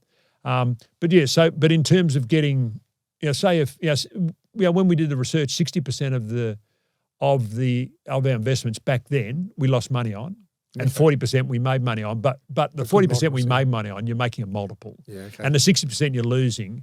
Like we were, for our trading part of the portfolio, which in WAM Capital is half the portfolio. If we lose 10%, we'll sell. So we've got sell, would you? For trading. But ideally we're buying those undervalued growth companies when we can see a catalyst is going to change the valuation. Yeah. So we'll sit in cash until we can see that catalyst, and the catalyst could be a positive earnings surprise, a structural change in the industry. It could be selling a loss-making division. It could be a new CEO sometimes. Yeah. Could be an exiting CEO as well. It could be an exit. Yeah, that could be the catalyst. So to me, it's we've got a rating process. We rate earnings. To me, the greatest correlation between a share price in anything is earnings per share growth. So we look at next 2 years' earnings per share growth. We look at earnings per share growth divided by PE. Yep. And then we multiply it by 10 to get it relative. Yep. We look at the industry position, and we look at management and how and we rate them all. And we rate management. It's funny. We rate management out of 10, and then we multiply it by 2. We only do that because if I said, hey, trying to get a benchmark. Well, it's just like if you rate management out of 20, you'll give them a different mark than if you rate them out of 10 and multiply by 2. Gotcha. And we do that because we want management because like earnings growth, say it's 15 to 20%. Yes. Yeah. So we want the management to be relative to the earnings growth, and then it's the earnings growth divided by PE, and then so we got a rating system. You rate more than 50, you're a buy. But then we don't buy it unless we can see a catalyst is going to change the valuation, because sometimes companies can be cheap, and they can be cheap for a long time. When you're looking at management, what are you really looking at? You're looking at the CEO and CEO pretty much. Yeah, CEO. What about the chair? What about the board? Yeah, all those are important, but to me, we're back in the CEO. Yeah. It's really it's So it's their strategy and who they're going to surround themselves with. all to that execute stuff. plan, is it? To me, we're really backing them. So we spend a lot of time, potentially asking them the same question, or asking them questions you know the answer to if you've seen their competitors, because it's trust. Like we've had. There's CEOs that lied to us. That happens occasionally. Yeah. To me, it's really it's backing the CEO, and I find it very important that you understand what their drivers are and what they're trying to achieve. Yeah. And so it's and whether you believe they can achieve that. Yeah. To me, it's very important. Like the good thing is, with the votes these days and AGMs, the board's a bit more involved. So the chairman does have to stand up occasionally. Except at the AGM, but stand up in terms of communicate with shareholders. Yeah. To me, it's.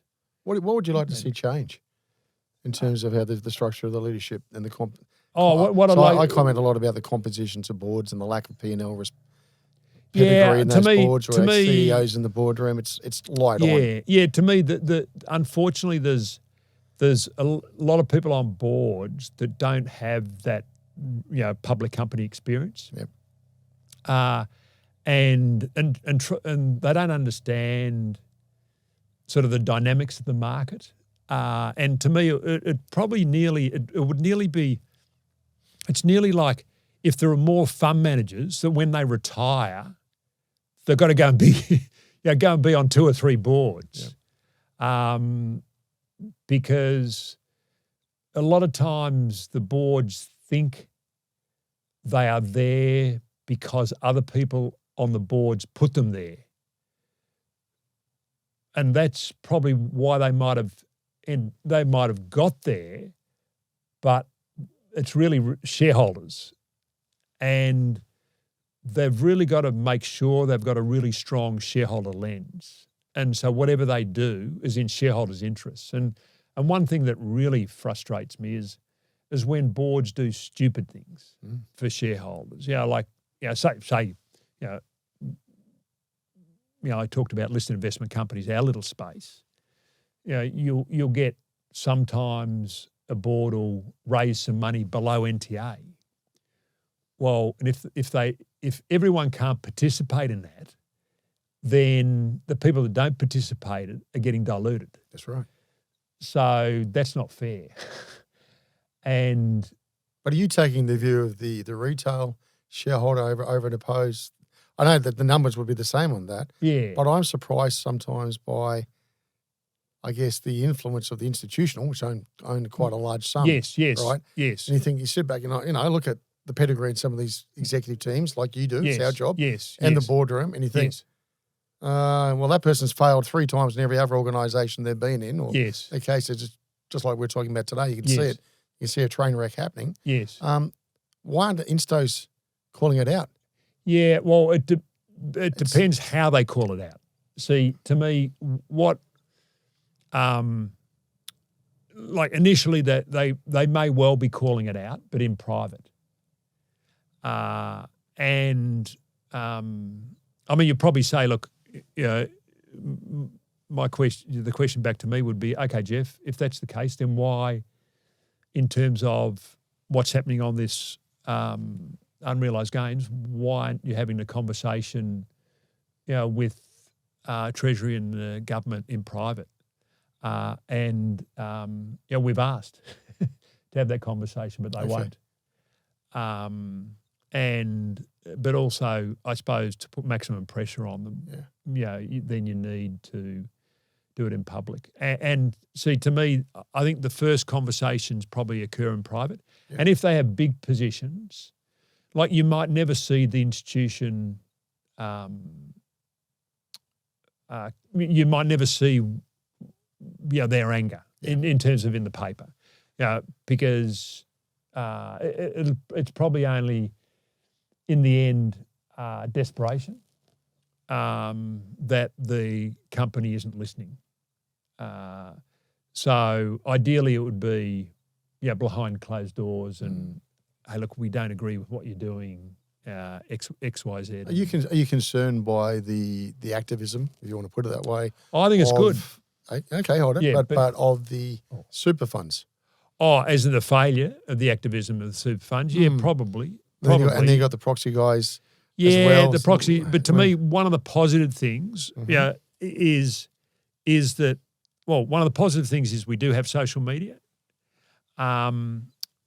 So, when I was in the US, a couple of years ago, I caught up with a few fund managers over there. I saw Bill Ackman.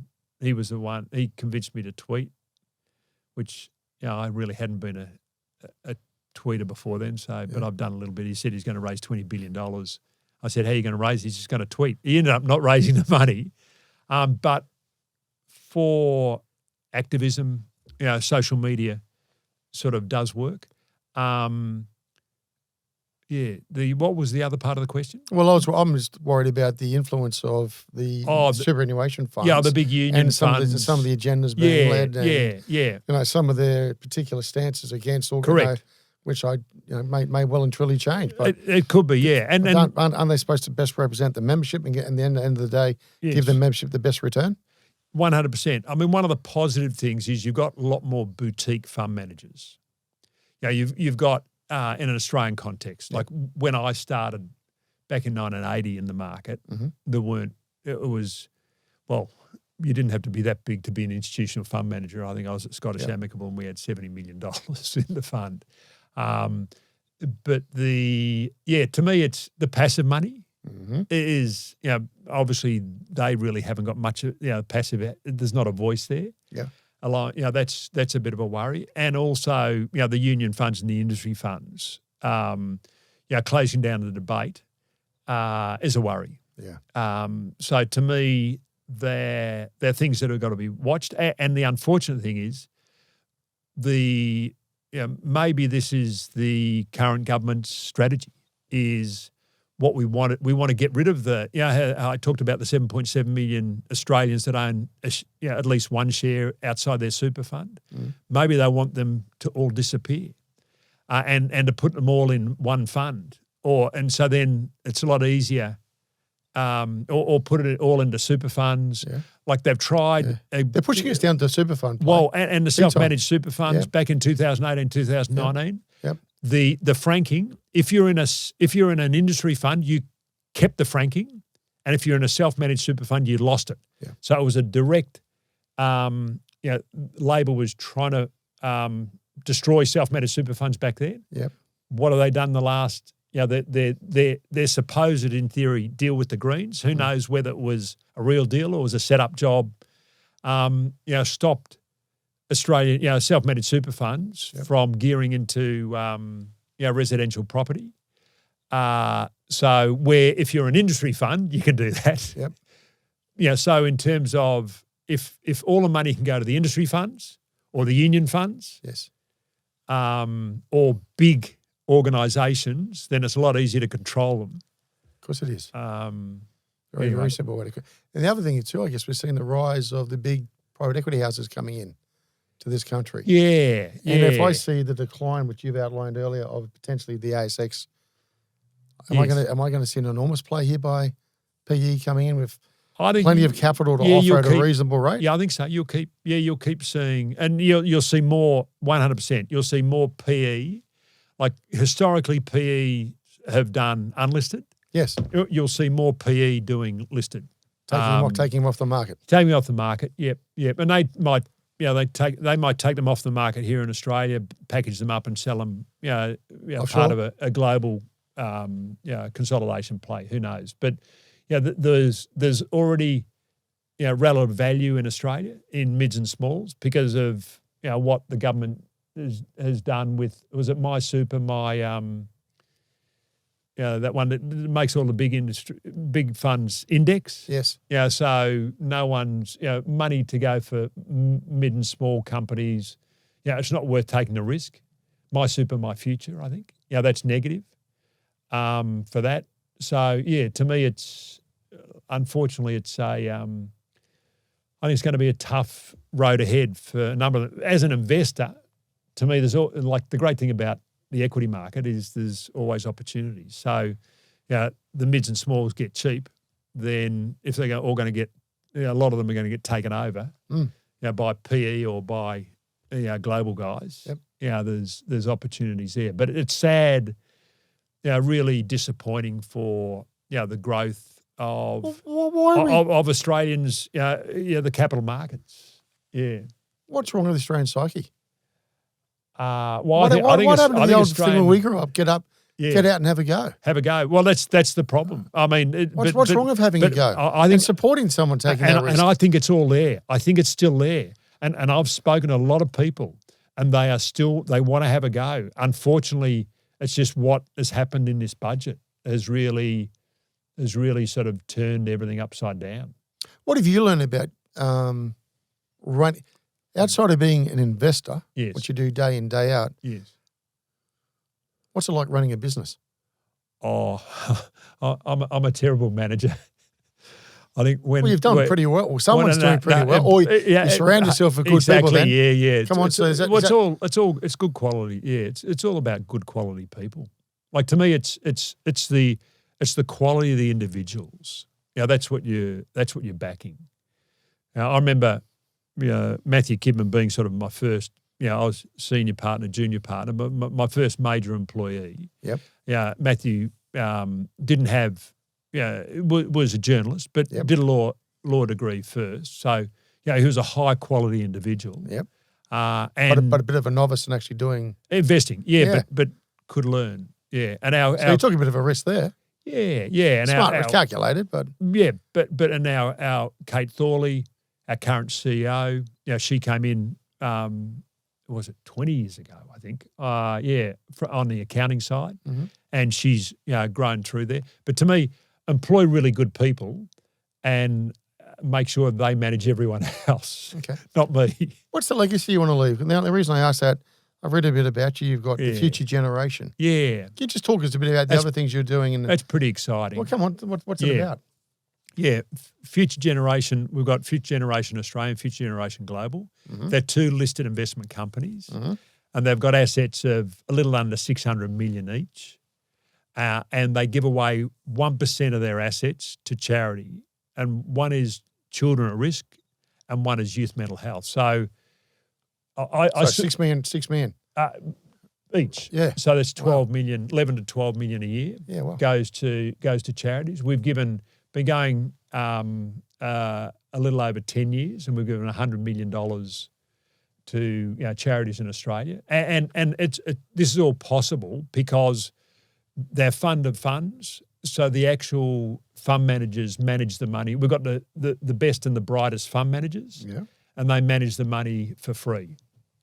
So it's a win-win-win. It's a win for the charity because they get an annuity stream ongoing. It's a win for the fund manager because it's an opportunity for them to give back. Yep. And have you ever seen a poor fund manager? Pretty rarely. Yeah. So so the fact that they might manage an extra $100 million. They're not going to tell me anyway, are they? Yeah. Well, you might be finding them a job. That's right. No, I'm not going to find them a job. They're the ones we avoid, right? But in theory, that they say like us, we're managing $6 billion. If we managed another $100 million for free, we still get paid for the $6 billion we manage. So fund management, it's very easy to manage some money for free, and so that's what so the fund manager, it's an opportunity for them to give back, and the investor, it's a cracking deal for the investor, because the investor, the normal costs, like the costs, I think, if they had put all the money with those fund managers over the last 10 years, it would have cost them in fees about $170 million. Oh, right. But only $100 million has gone to the charities and the $70 million has gone to the investors. So they're getting a good deal, the investor. So they're paying less than what they normally pay a fund manager to manage the money on their behalf. So of the money the fund manager doesn't take and donates back, majority of it, 60% of it goes to the charities, and the rest goes to the investor. Good on you. So it's just a good deal. So that's like 100 million. I don't know if I'll make it, but I wouldn't mind getting it to $1 billion, giving $1 billion to charities in Australia. So that's 10 times what we've done. What, this is when you're still going to be 80 in the gig, or? I don't know. When I you- might have to make it to 120. When are you going to? What's the timeline you reckon? To get to $1 billion. Mm. I mean, the good thing is you get the compounding effect, of growth. So in theory, it's what rate can we grow at? Mm-hmm. I don't know if I'll get $1 billion in my lifetime. I think I'll do early 90s. You reckon? Yeah, mid-90s. I think 95 I think I'll do. So I've still got a few years left. But who knows? To me, that I remember, we've been going, well, next year's I think our 30th year, but I remember at our 21st, I was giving a little speech, 21st celebration, and sort of before we created FutureGen, like one of my favourite bands is U2, and Oh yeah. Can't blame you on that. that's right. And what's that you never found what you're looking for. That phrase. I used to listen to that all the time, and then when FutureGen started getting up and running, I stopped listening to it. Is it all women? No. Or is that a separate one? Yeah, that's a separate one. So what's that one? Oh, that's another one. Yeah, that was What's all- but in theory, where does FutureGen fit in? Like we fund a third of it, Okay. and the other companies fund the rest of it. And to me, it's our opportunity to give back on a big scale. To support. Youth mental health and children at risk. And we've done a third one is where, which has got about little under 150 million in. Minderoo Foundation, they were big supporters. They put 100 million in that. And that's specifically giving money to female fund managers, both Australian female fund managers and global fund managers. And the 1% goes to help female equity, charities. Is that right? So, yeah. So, and we've done it, for Rugby Australia. They've got a fund similar to that, where again fund managers manage money pro bono. We're in the process of doing it for the Australian Olympic Committee. Oh, you really? Oh, wow. Yeah. So the model. And there are others, like there's Hearts and Minds, HM1, which is the similar model. They sort of copied us. We copied a guy in the UK. They copied us. There's about $3 billion in that space in Australia now. Okay. Where fund managers manage the money free, and that's the generosity, of the finance industry. It's an opportunity to give back. So. And we put how the current government, Labor government's trying to increase Australians to give more. I think one of the Productivity Commission, I think one of their projects was to work out how Australians can effectively give double of what they currently give. And we put a suggestion in to change the tax status of those structures. Yep. Incentivise them? Well, if you invest in them for the medium long term, then effectively it's like back in the old days, pool development funds were capital gains tax free. Yes. Have some, or like insurance bonds now, have some benefit if you own it for a long time. Yep. And then, and we put that submission in to the government, but unfortunately they didn't pay much attention to it. But that could be, so it's a $3 billion industry. It could be a $100 billion industry. And that could be giving $1 billion a year, $1 billion a year to charities in Australia. But they're not, the government's not that interested in it. Yeah. Are you impressed by the Future Fund? Yeah, it's great what the Future Fund's done. So they're doing enough? They're performing well enough? Yeah, I think so. To me, in the constraints, I think they've done a good job. But like we could create. I just thought, is there opportunities here, or? Well, to me, it's more trying to incentivize people to put medium, long-term capital Yep. in those structures, Yep.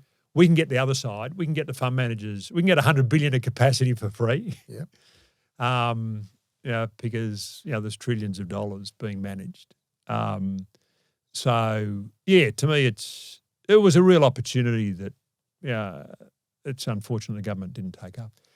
We talked a little while back about the efforts in the last election.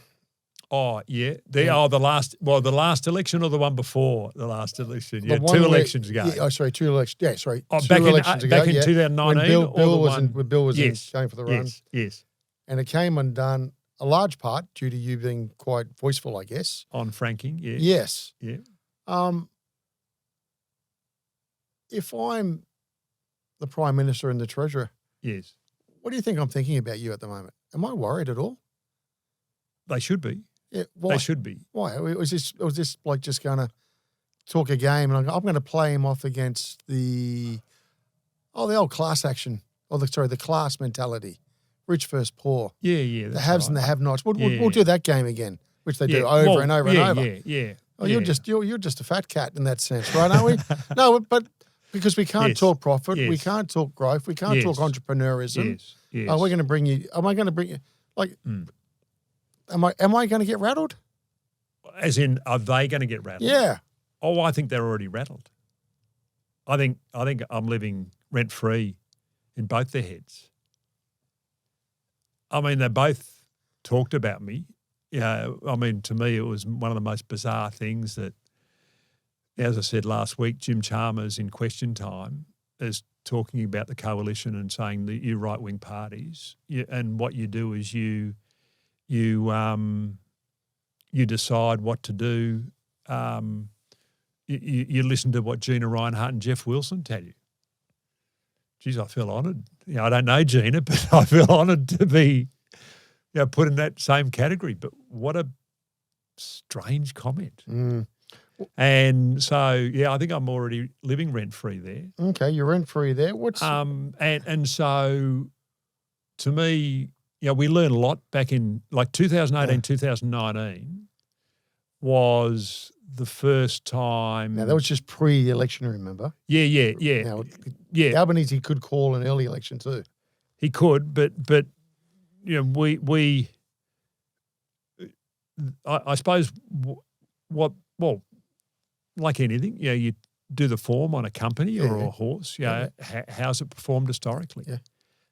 To me, the odds of this getting, that Australian businesses being carved out, either by a change in government or by this government, I would say is very high.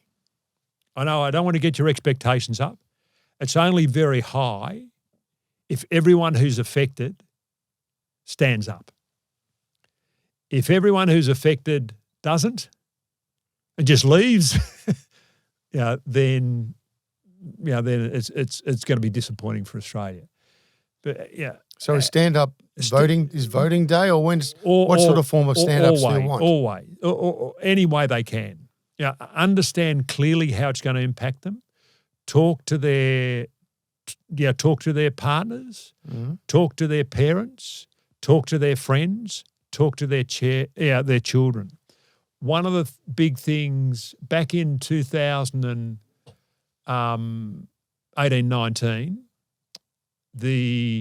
don't know if I should tell you this. Probably then I'm giving the government too many bits of information. But who knows if they listen to this or not?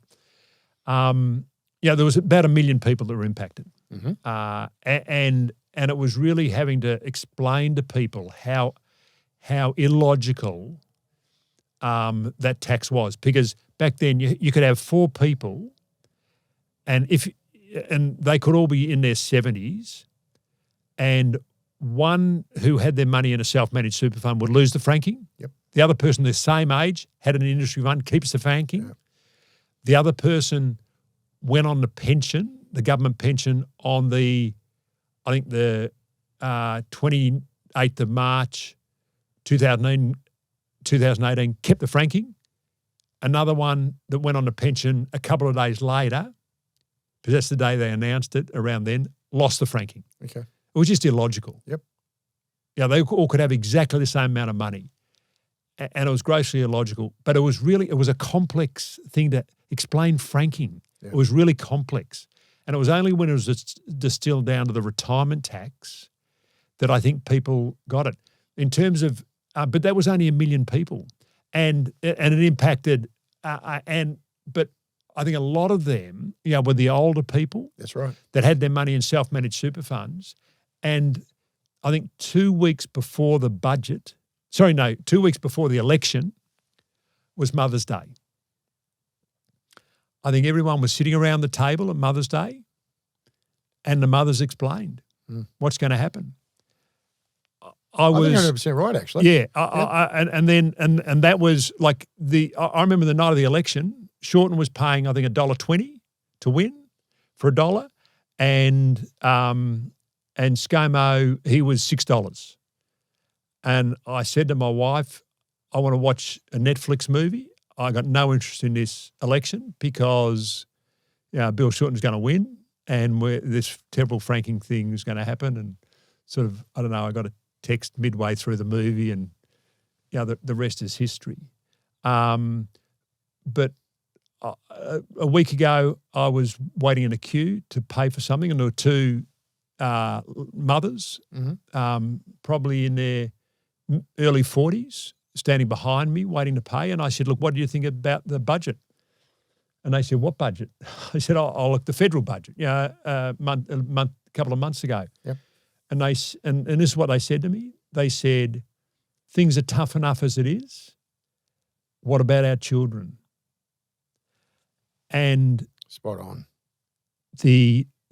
This budget is going to destroy, we've said it a number of times already, aspiration and ambition. And anyone that's got little kids, big kids, any kids, what do you want for them? You want for them to have an opportunity in life. And here the government is going to cut that short. Or their abilities to get ahead. They're going to make it so much harder for them to get ahead. So, to me, if the government doesn't carve this out, like they won't be in government. So, for all the CEOs and chairs listening out there, what do you want them to do? Yeah, I want everyone to communicate with everyone and to clearly articulate the negative impact it'll have on your business, so people understand real examples. So who's leading this? Is there any? Does that need to take play in any form? I know. Well, it's in you've got momentum of some form here, right? Yeah, we're in the process of an organisation being put together. You're creating something, are you? Like last time? Yeah, like in franking. Yep. Like we didn't do it in unrealised, but that was probably an error. Mm-hmm. Because it was as I said, if Matthew Cranston didn't come back, then it would have been a really hard battle. So, but to me, and it's pretty wide. It's like it's people know this is bad. Like they know it's bad. Everyone you speak to, and keep talking about it, and change your behaviour because, and wherever you can. Make sure that politicians are aware. It's really got to be a hand-to-hand combat, grassroots, to make a real difference. Over and above, and look, for some people, it's reasonably complex what you've talked about today. But over and above that, you said you examine CEOs very closely when you place bets. A lot of that's invest. We call it. Yeah, okay. That was when I was young. When I was young, I placed bets. Okay, then when I grew up, I worked out I was investing. When you invest very wisely, right? Yes. Trust is important. Oh, incredibly important. Integrity is important. Yeah.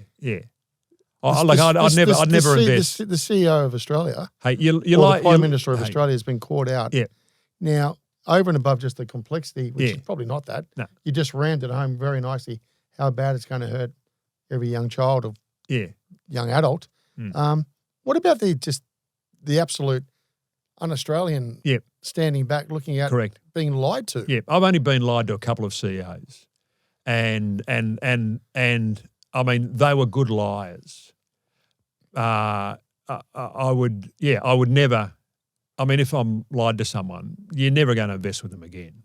Never, ever, ever. They're so brazen with it. Yeah, I know. It's unbelievable.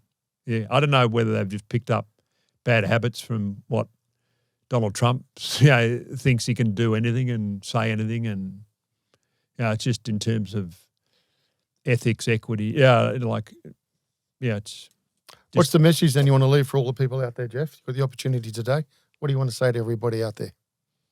Yeah, I just think clearly articulate, how this, the tax on Australian business is going to impact you, and tell a couple more people, and when the opportunity is to change something, then be prepared to stand up for it. And if you're a young bloke, well, if you're looking back at that young bloke who, what'd you say, failed his HSC? Yeah, failed my HSC. And all these years later, have achieved what you've achieved, but also not going to retire before you're 80 or 90, depending on where those numbers stack up. Yes. What advice would you give that young man now? Oh, well, geez, what would I? Well, in terms of what, like, if you're looking back, the younger self, I'm in the investment game. What big mistake did I make, or have I made? I should have invested more money earlier. Really? Yeah. Oh, 100%. 100%. Yeah, in the market. Too conservative in a younger man, or? Yeah, maybe probably spent too much money on wine, women, and song. I know younger people these days. Well, the rest you just wasted, did you? That's right. But to me, it's investing, because I talked about the $10,000. Yeah. Okay. Yeah, growing at 3% per annum. Yes. For 50 years. Yes. Gets you to 44,000, and you see, hey, that's pretty pathetic, but that's your cost base. But $10,000, I think, growing at 10% per annum, I can't off the top of my head. You'll have to do it over 50 years. I think that could be 1.6 million. Growing at 15% per annum, it could be 10 million. Yeah. And it's those latter years. Yeah. It's the Buffett, or Munger, or they all talk about, is it the eighth wonder of the world? Yeah. Is compound interest. You don't realise, and you'll see what the government does to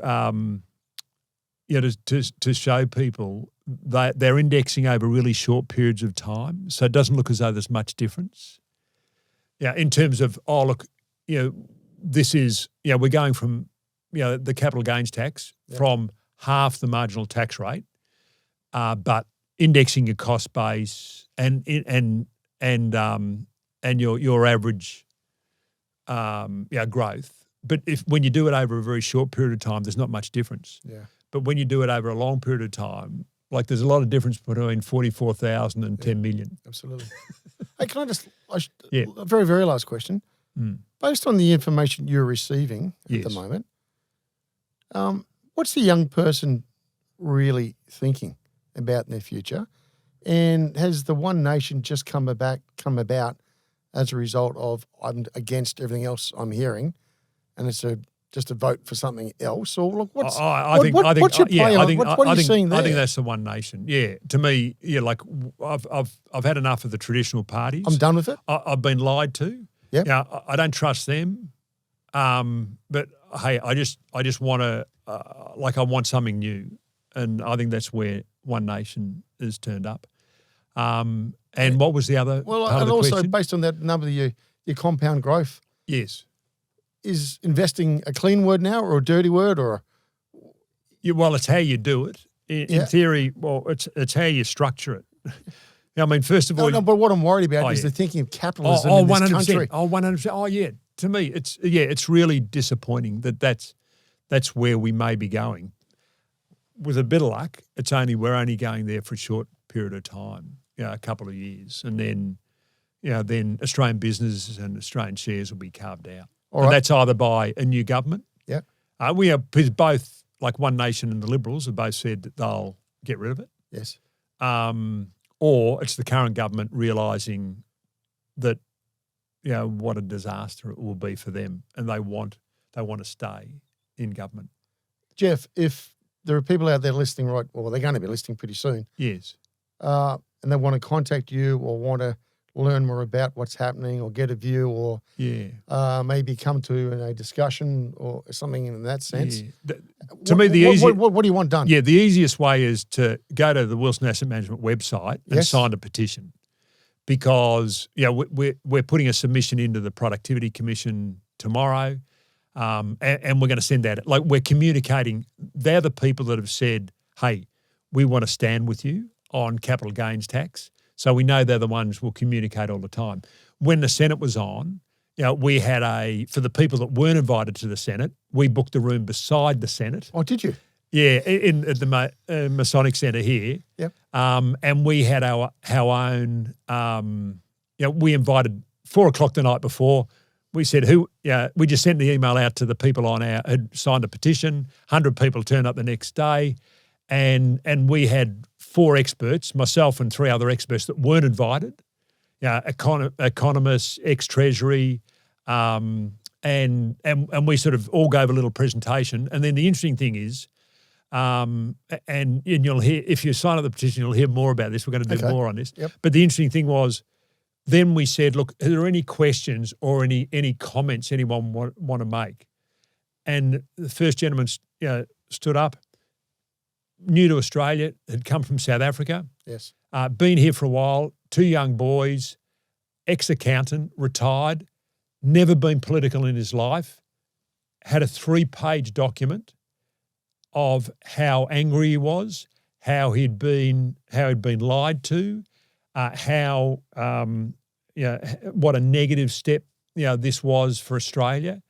And then it was like it was sort of like, I said, I brought up a Catholic, it was like they're all a confession. Yeah. Then I said, is anyone else? And then another person, they talked about their experience. It was incredibly cathartic. There is enormous amount of anger out there. Yep. Enormous amount of anger. It's not fair what they're doing to Australian people. They weren't voted in on this, and they are. I've used it. I've said before, they are kneecapping young Australians. Whether they're burning the ladder. We've all climbed the ladder, and now they're burning it beside. So young Australians can't get up there. Like, it is really, really sad. I don't think people realise how close we are. Yeah. Oh, What's the answer? Well, how close are we to a tipping point? I think we've tipped. Well, then say that. Yeah. Okay. Yeah. Geoff, how close are we to a tipping point? I think we've tipped. I think the budget tipped us. And I think everyone is getting angry. And Anthony Albanese and Jim Chalmers can say that everyone's going to forget about it, but they're not. They're going to get angrier and angrier. And as people understand, moving up to June 30, 2027, which is the cutoff day for assets that were owned in the old CGT regime. Yes. That's when everything's got to be valued. As people get closer and closer to there, they'll get angrier and angrier. On that, thank you very much for making the time, and thank you very much for informing Australia what we're facing. And thank you for the opportunities, Greg. Thanks. Great to see you. Thanks, mate. You've been listening to No Limitations.